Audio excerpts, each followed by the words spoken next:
Magandang araw mga kababayan ko, mga OFW abroad. Kung saan man kayo naroon sa iba't ibang bahagi ng mundo, magandang araw sa inyong lahat. So ngayon, papanoorin natin itong hayop talaga tawag dito eh. Isipin mo para siyang Diyos ng mga antikristo. At saka itong mukha ng isang pulis, kanino bang anak ito? Pinalaki ba ito na magulang na walang respeto? Papanoorin natin maya-maya. Immaterial yun, attorney. Na-serve na daw yung alias Immaterial warrant yun, of arrest. attorney. Na-serve na daw. Immaterial yan. Narepin ko. Ito. Bibigyan namin kayo. Si Selvia Simanes na ito, sir. Mag-usap kayo, attorney. Mag-usap kayo ng 30 minutes. Bibigyan kita ng 30 minutes dyan. Papasok kami sa akin sa gusto mo. So, ang plano mo talaga magpasok, whether we like it or not, even if ipakita namin itong... Ayun. Mga kababayan, dalawa po ang kaagad na paglabag ni Tory. He was not negotiating, he was imposing. Sabi niya, tumahimik ka. Ano, attorney? Nagsasalita pa sa attorney Tory, nagpapaliwanag, enclosed structure po yan, etc. etc. Sabi niya, pagreklamo ka lang, this is not the time. So panoorin din natin itong hayop na pulis na ito eh. Bata-bata pa ito, 20 plus pa ito, pero hayop ang ugali eh. Doon ang subject mo. Real, walang visa sa akin yan.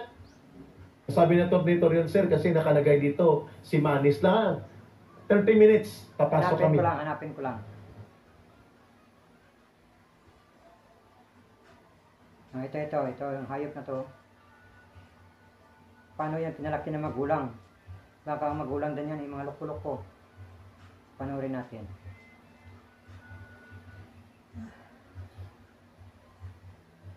Condition. Ito rin. Ito siya. Yan. Si Sir Nori yan ha, ang Ayan executive po ang director. executive secretary po namin yan ha. Okay. Ganyan ginawa, tingnan yung mukhang yan. Police ba to? Sprayan niya, babae, walang kalaban-laban. Simple, walang sumita. Kung ako si Tore, ganito ginawa ng isa sa akin tauhan, Really? automatic, tanggalin talaga Tanggalin kita. sa bisyo. Walang Criminal. benepisyo. Yan. Kung dinahin pa kita, together with all the Philippine National Police, pinapaya mo yung buong kapulisan eh. Kasi, command responsibility mo ito, General Torre. If you cannot discipline them, uulit-ulitin ng iba pa ang ganyang pananakit at pang-atake. Yan, kaya nga, sino pong anak ito? Pauwiin niyo po ito, paalisin sa pagkapulis, delikado po ito. Tanggalin nyo na po yan. Kunin nyo na po ito. yan. Hindi pa na-identify, no? Wala pa siyang pangalan, dapat pangalanan Dapat natin ito. ipakita ng Philippine National Police na kinukundina nila itong taong ito. At disiplinahin, at kung kailangan papanagutin, it should be done. Yan ang tinatawag na accountable leadership. Nakikita ba yan sa Kingdom ngayon? Yung mukha na yan?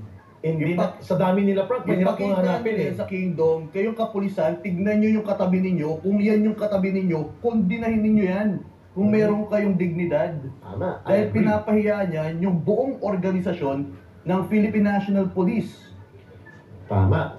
Buuin yung taong yan. Ang pananagutan dito, mga kababayan, sa aming huling bahagi ng pagpapartner for this hour ni Brother Franco.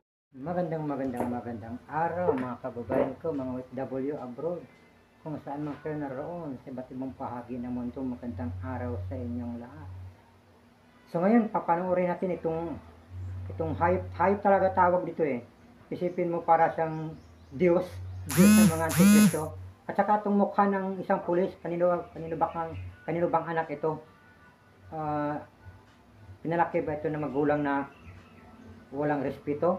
Papanoorin natin maya-maya. Immaterial yun, attorney. Na-serve na daw yung alias Immaterial warrant yun, of arrest. attorney. Na-serve na daw.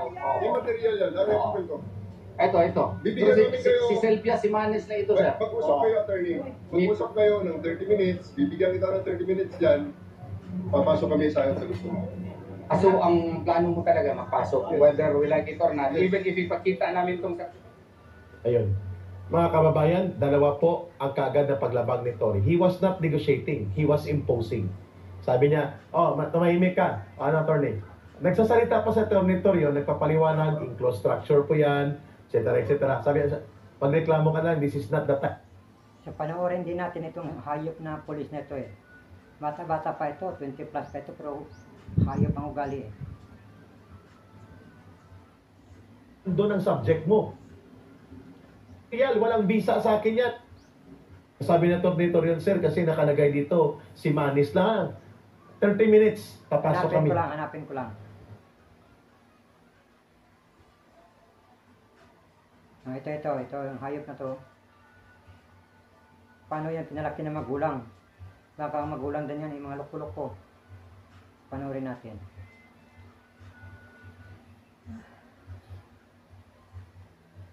Condition. Ito rin, kaya. Oh, ito siya. Yan. Si Sir Nori yan ha, ang Ayan executive po ang director. executive secretary po namin yan ha. Okay. Ganyan ginawa, tingnan yung mukhang yan. Oh. Oh, Police ba to? sprayan niya, babae, walang kalaban-laban. Simple, walang Oh. walang sumita. Kung ako si Tore, kung ako si Tore, ganito ginawa ng isa sa akin tauhan, Really? automatic, tanggalin talaga Tanggalin kita. sa bisyo. Walang Criminal. benepisyo.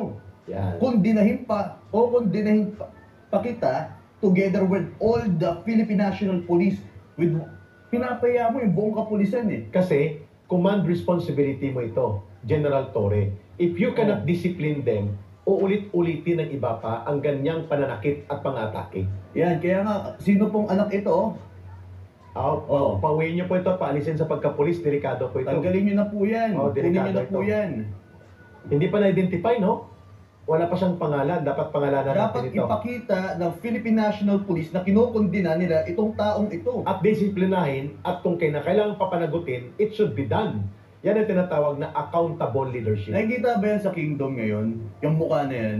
Hindi na, Ipak- sa dami nila, Frank, mahirap kong Ipakita hanapin nila eh. sa Kingdom, kayong kapulisan, tignan nyo yung katabi ninyo. Kung yan yung katabi ninyo, kundinahin ninyo yan. Kung meron kayong dignidad. Tama, I Dahil agree. pinapahiya niyan yung buong organisasyon ng Philippine National Police. Tama.